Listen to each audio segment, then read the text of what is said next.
Hello student, আজকে আমরা স্ট্যাটিস্টিক্সের একটা অত্যন্ত ইম্পর্টেন্ট চ্যাপ্টার শুরু করছি।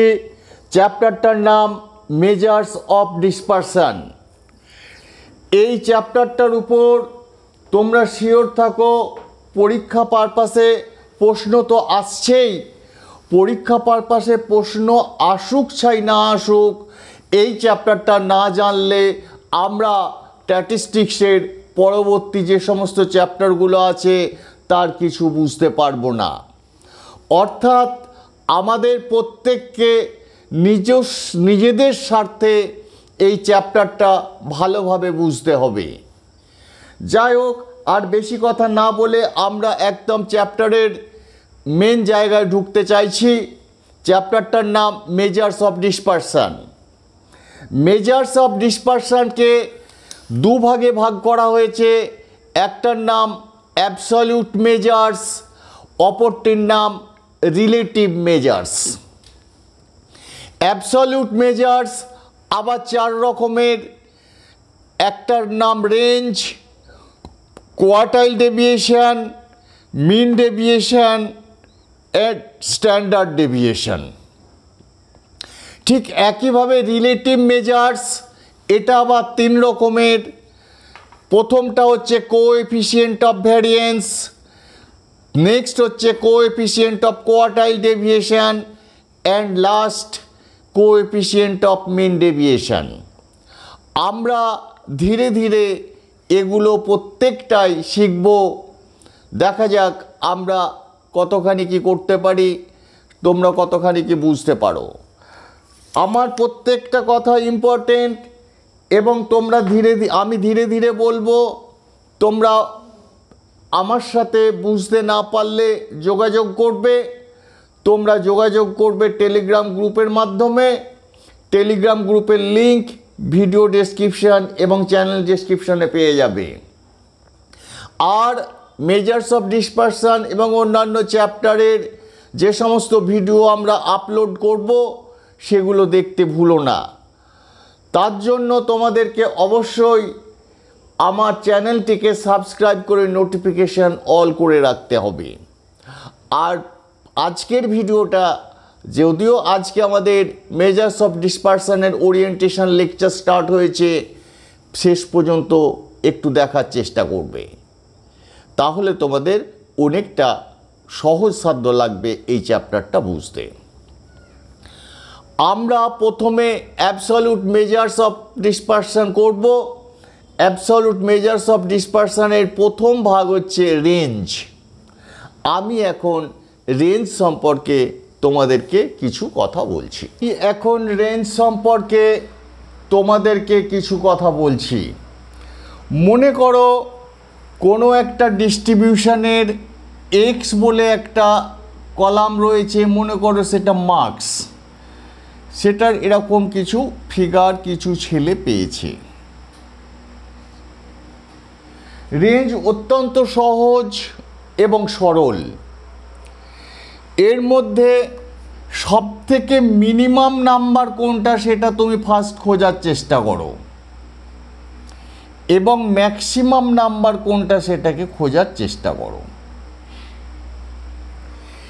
মিনিমাম এবং ম্যাক্সিমাম এই দুটোকে যদি তুমি খুঁজে পাও, তারপর রেঞ্জ তুমি কিভাবে বার করবে। রেঞ্জ, আমি মনে করো রেঞ্জ লিখলাম, ব্র্যাকেটে দিলাম আর, এই রেঞ্জ থেকে আর সিম্বলটা নিয়েছি এবং এক্সের রেঞ্জ বার করছি, তাই সাফিক্সে আমি এক্স লিখেছি।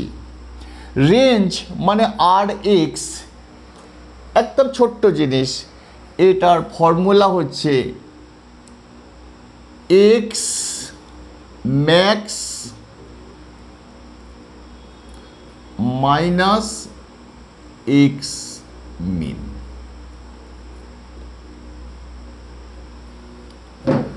অর্থাৎ যেটার রেঞ্জ আমরা বের করব সেটার ম্যাক্সিমাম ভ্যালু থেকে মিনিমাম ভ্যালু কত সেটা বিয়োগ করলে যে ফিগারটা বেরোবে সেটাকেই বলা হচ্ছে রেঞ্জ।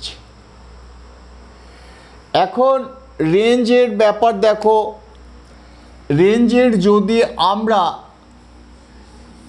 খুব সহজ জিনিস এইটুকু মনে রাখলেই হবে, রেঞ্জের যদি আমরা অরিজিন চেঞ্জ করি, মনে করো 2, 4, 6, 8, 10, এটা হচ্ছে একটা এক্স বলে ফিগার রয়েছে।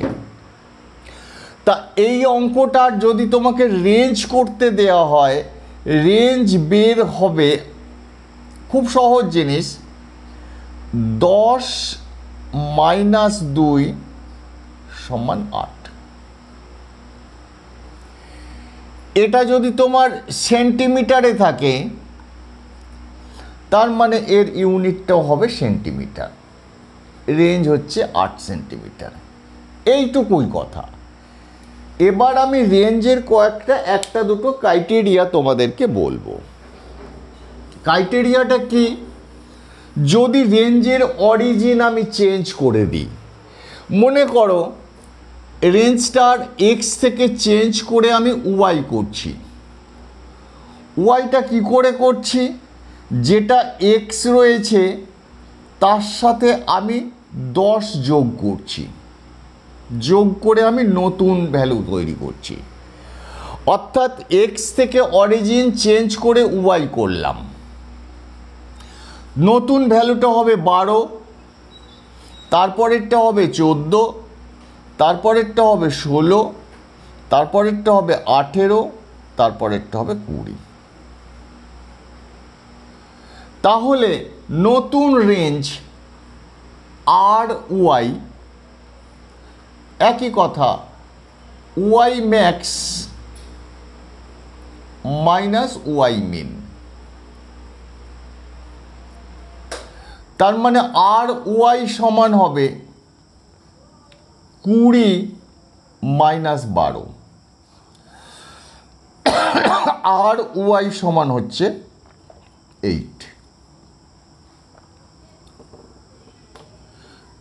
দেখো আমরা অরিজিন চেঞ্জ করার পরে যে রেঞ্জ পেলাম, আর অরিজিন চেঞ্জ করার আগে যে রেঞ্জটা ছিল, তার মানে হচ্ছে R X, X max minus X min, 10 - 2 = 8। কি লক্ষ্য করা গেল? অরিজিন চেঞ্জ করার আগে রেঞ্জের যা ভ্যালু ছিল, অরিজিন চেঞ্জ করার পরেও রেঞ্জের ভ্যালু তাই রয়ে গেল।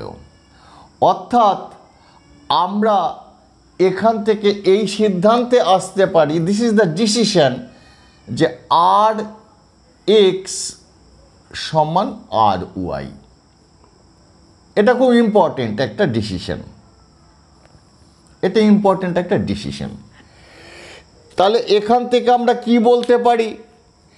Range is independent.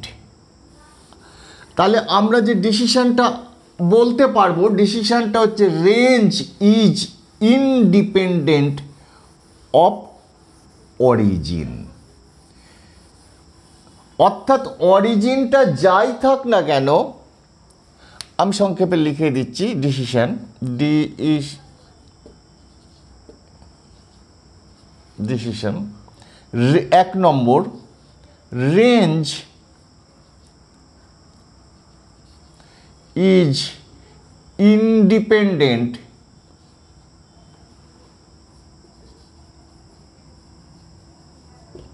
Of origin change.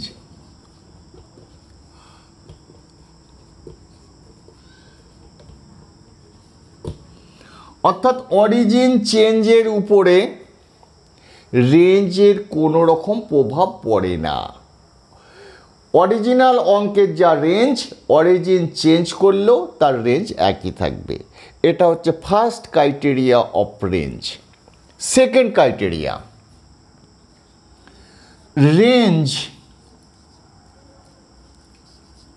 Is dependent of scale change. এই দুটো খুব ইম্পর্টেন্ট। অর্থাৎ যদি রেঞ্জের অরিজিনাল অঙ্কটার স্কেলটাকেই তুমি চেঞ্জ করে দাও তাহলে রেঞ্জটা চেঞ্জ হয়ে যাবে। আমি একটা অঙ্ক করে দেখাচ্ছি, মনে করো অরিজিনাল অঙ্কটা দেখাচ্ছি, ও আর এই অরিজিনালটা দেখাচ্ছি। এক্সের ভ্যালু 2, 4, 6, 8, 10, রেঞ্জ এক্স আর এক্স হবে এক্স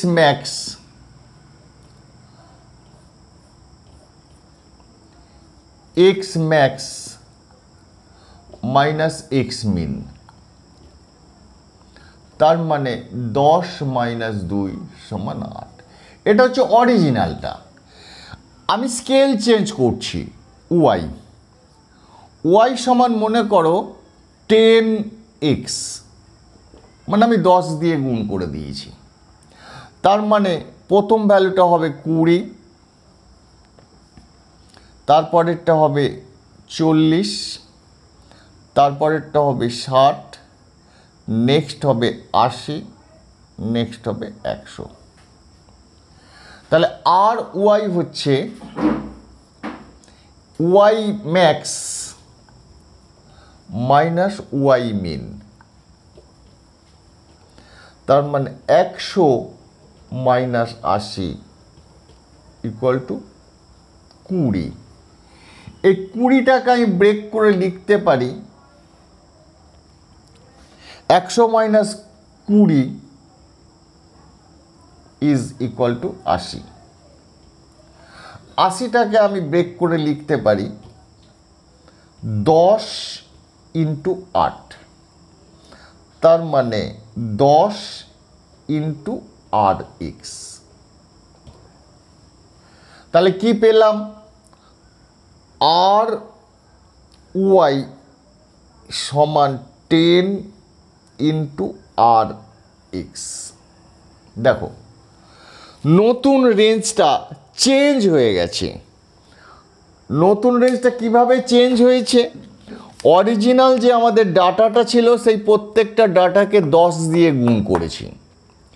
গুণ করার পর আমি নতুন ডাটাটার রেঞ্জ বার করেছি, পেয়েছি 80। 80 মানে 10 ইন্টু 8, তার মানে 10 ইন্টু আর এক্স। অর্থাৎ পুরানো যা রেঞ্জ ছিল সেই রেঞ্জটাকে 10 দিয়ে গুণ করলেন, সেটা নতুন রেঞ্জের সাথে সমান হবে। এক্ষেত্রে আমরা তাহলে বুঝতে পারলাম যে R X not equal to R Y. এটা কখন খাটছে? In case of scale change. Scale চেঞ্জের ক্ষেত্রে যেটা দিয়ে তুমি মাল্টিপ্লাই করছো, আমি এখানে 10 দিয়ে মাল্টিপ্লাই করেছি, অরিজিনাল রেঞ্জকে 10 দিয়ে মাল্টিপ্লাই করলে তবে নতুন রেঞ্জের সঙ্গে সে সমান হবে। এটাই আমি এখানে লিখেছি, range is dependent of scale change. অর্থাৎ রেঞ্জের আমি দুটো ক্রাইটেরিয়া বলেছি, একটা হচ্ছে range is independent of origin change and range is dependent of scale change. আশা করি তোমরা বুঝতে পেরেছ। তবু বলবো, যারা যারা বুঝতে পারোনি তারা অবশ্যই আমাকে জানাবে। কিভাবে জানাবে সেটা আমি একটু আগেই তোমাদেরকে বলে দিয়েছি। কোনো হেজিটেশন করতে হবে না। এছাড়া তোমাদের মনে যা প্রশ্ন থাকবে, যা কিছু তোমাদের কোয়ারি থাকবে, যা কিছু বলার থাকবে, যা কিছু তোমাদের ফিডব্যাক দেওয়ার থাকবে, তোমরা অবশ্যই আমাকে জানাতে পারো। আমি এখন আর একটা ছোট্ট কথা বলে আজকের ভিডিওটাকে শেষ করব। সেটা হচ্ছে কোয়ার্টাইল ডেভিয়েশন, QUA।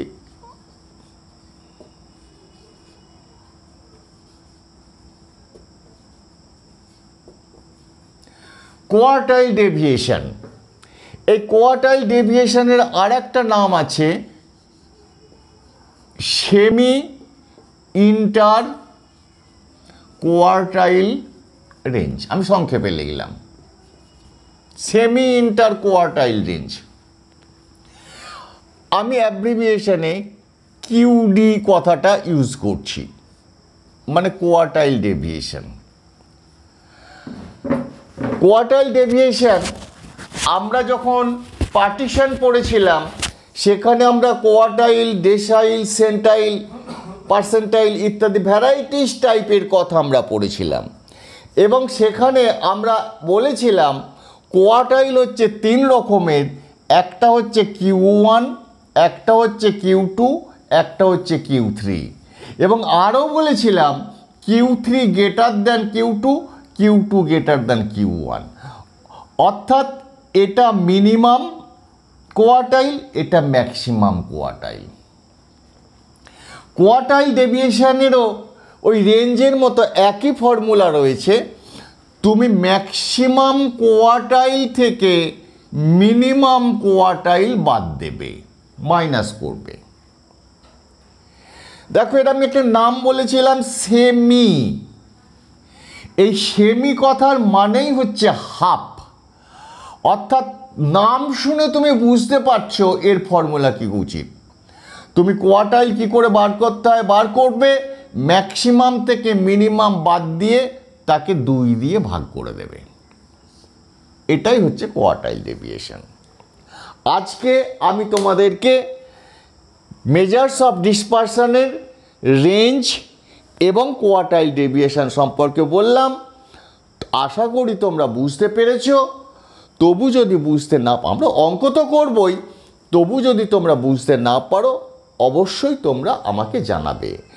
আগামী দিনে আমরা মিন ডেভিয়েশন এবং স্ট্যান্ডার্ড ডেভিয়েশন নিয়ে আলাপ আলোচনা করব।